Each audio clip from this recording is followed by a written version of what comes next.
Hi guys, my name's Nadine. Welcome to my channel, and I'm doing a tag video today. I've been tagged by Alex at Alex Unabridged, and it is the spooky scary skeleton tag in honour of spooky season, and it's such a fun one. So it was created originally by Nicole at Nicole's Book Nook. I will link videos down below. Let's hope I remember, because I tend to forget things like that. Let's get on with it. So I thought this was going to be a really quick one for me to do this morning, but it has taken me hours of thinking for these prompts. So the first one, then, there are 10 prompts, 10 questions, sorry. Witchy Mayhem, name a book you loved or hated about witches. The first book that came to my mind with this question was a book that I loved. I must have read it when I was maybe 10 or 11, and I got it from the library, and I kept that book for probably a year. I just kept renewing it and renewing it and renewing it, and it was The Earth Witch by Louise Lawrence. I don't own a copy, unfortunately. I have thought a few times over the years about ordering one, but I'm nervous that I won't love it the way that I did. I mean, that book was part of me. So, yeah, it's like 30 years later and I can still remember a lot about it. So it is set in the Welsh countryside, and it follows this this young man, Owen, who is orphaned. He's living, I think, with his grandparents or an aunt and uncle, something like that. And he goes to help this woman who has moved into this sort of ramshackle house on the hill, who has inherited it from her relative who nobody liked. And so this woman's like a little bit older, and he's helping her out, and she's weird. And the more they get to know each other, she sort of starts to appear younger, and she thaws. Her name was Bronwyn. So but there's a lot of kind of, it's very earthy magic, as you might be able to imagine from the title, and there's a lot of sort of Welsh lore around it as well. And she sort of flits between ages, sort of the mother, maid and crone type thing. And she needs to sacrifice Owen. So yeah, that book was such a part of me when I was growing up. I just loved it, and I've often wondered what it was about it. I mean, obviously I've always liked spooky things. I've always had a thing about witches anyway. I really wanted to be one when I was little, and I was that weird kid, you know, that I used to get books out on herbology and things like that. Like, such a strange child. But I loved all that stuff, and I still do. So yeah, that one, The Earth Witch by Louise Lawrence. Number 2 then, The Pumpkin King, a fiction book about a spooky main character. So for this, I was going to be holding something up, but I've obviously reorganised things at some point, and I can't remember where I've put it. But I was going to show you some comics. So it's a comic series, Elvira meets Vincent Price. I don't know if that was really the intention behind the question, but when you say spooky characters to me, and like Pumpkin King, it's not necessarily like a negative connotation to being spooky. I think of people like Elvira, and definitely people like Vincent Price, who's just like a horror legend. So yeah, I will find some pictures online and I'll pop them up. But yeah, that's my choice for that one. Number 3, Orange Fever. A book with the word orange in the title, or a book with an orange cover. So obviously it has been ages since I've talked about how much I love this book, and it was really the obvious choice, but I'm going to show you something else as well because it's so obvious. But yeah, Anthony Burgess's A Clockwork Orange. I absolutely adore this book. It's one of my favourite books of all time. It is not an easy read. It's very, very disturbing, but I love it so much. So Clockwork Orange, but then I do have one with orange on the cover as well, which is Chainsaw Man by Tatsuki Fujimoto. And this follows a young lad called Denji, who is extremely down on his luck. He is orphaned and left with a massive debt to these gangster type people.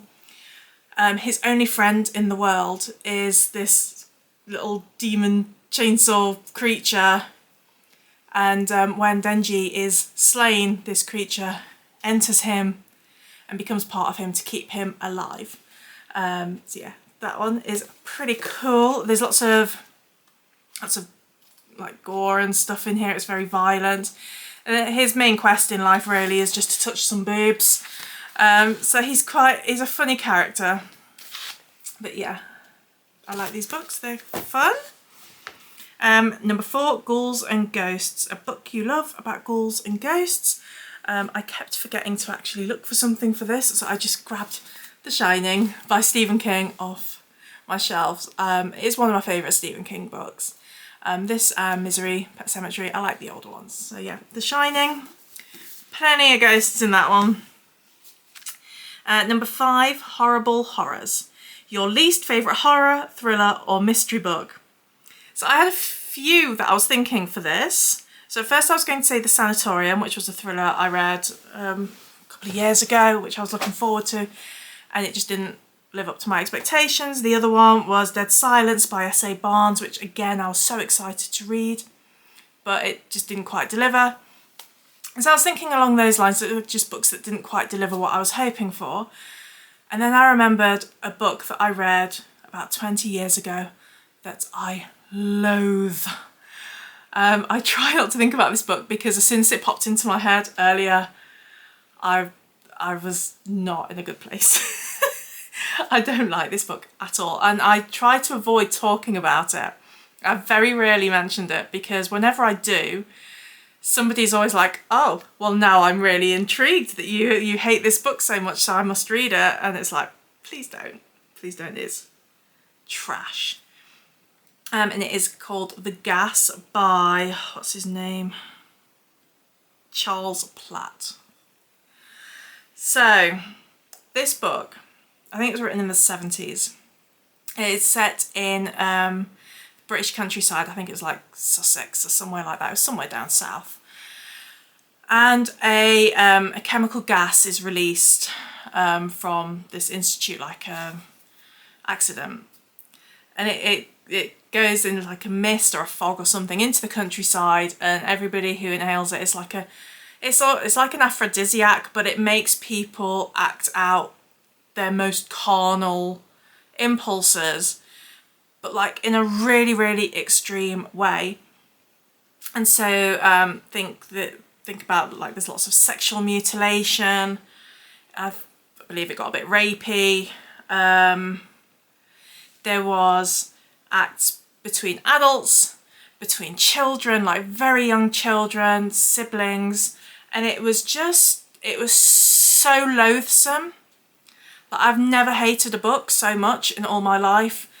Normally, you know, if I finish a book and it's not one that I think I'm going to revisit, I will gift it, or I will give it to charity, or I will swap it, or I will sell it. Something like that. I do something with it.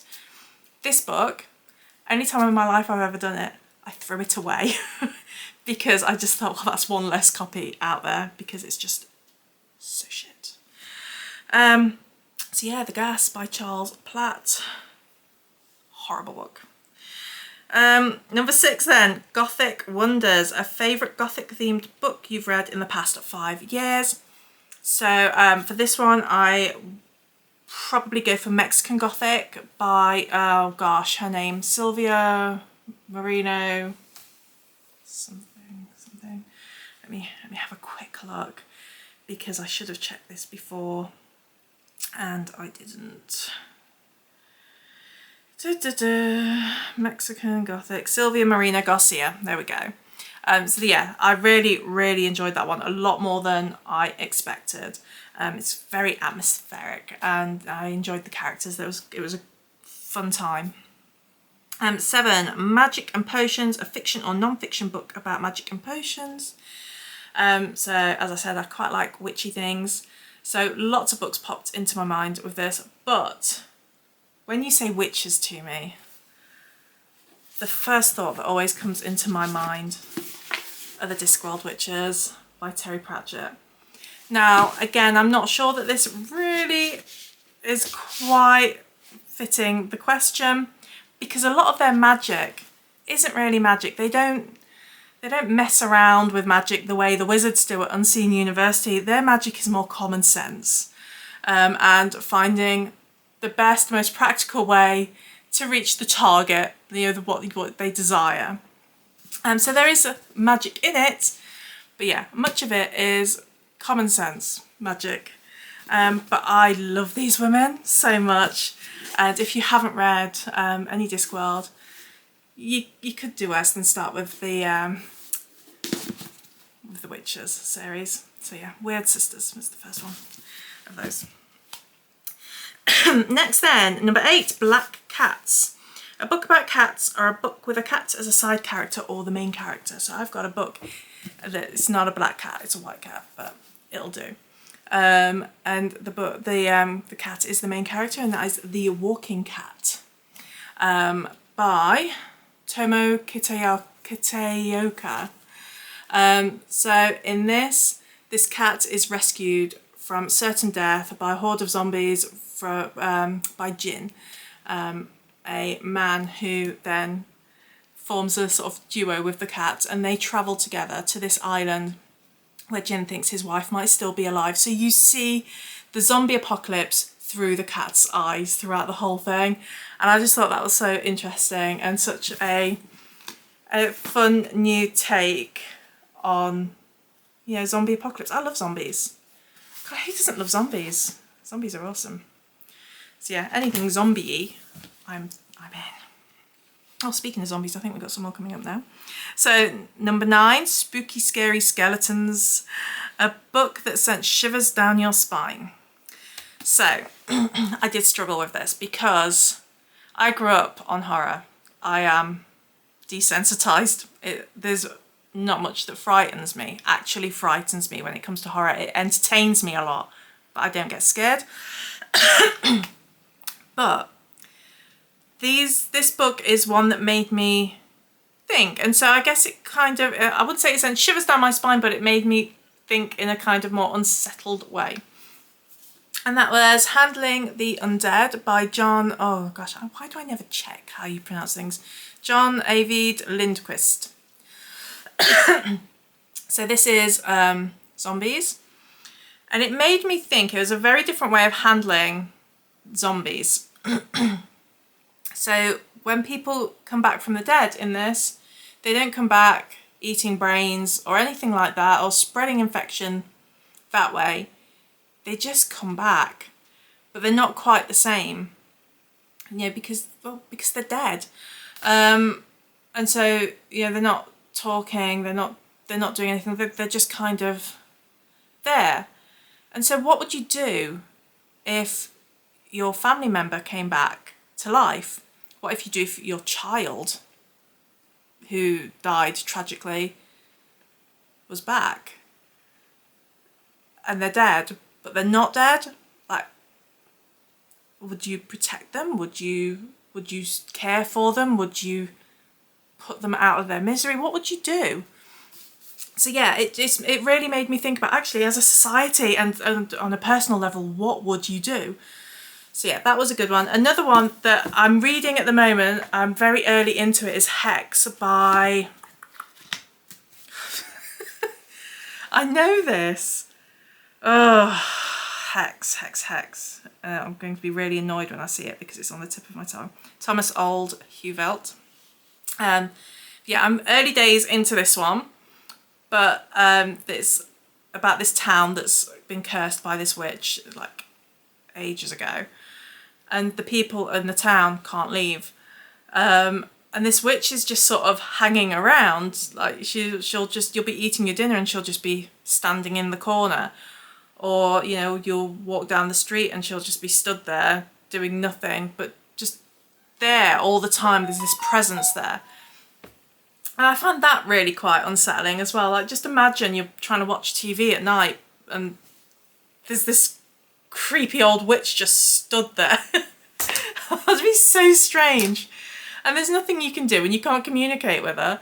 And you don't even really know what she wants. So yeah, that would be very odd. So that's a little unsettling. I'm looking forward to carrying on with that one. So finally then, 10, tag some spooky people. So I had a quick look at these people to see if they'd done it. I couldn't see anything. I haven't noticed them putting them on, but I would be really intrigued by their answers.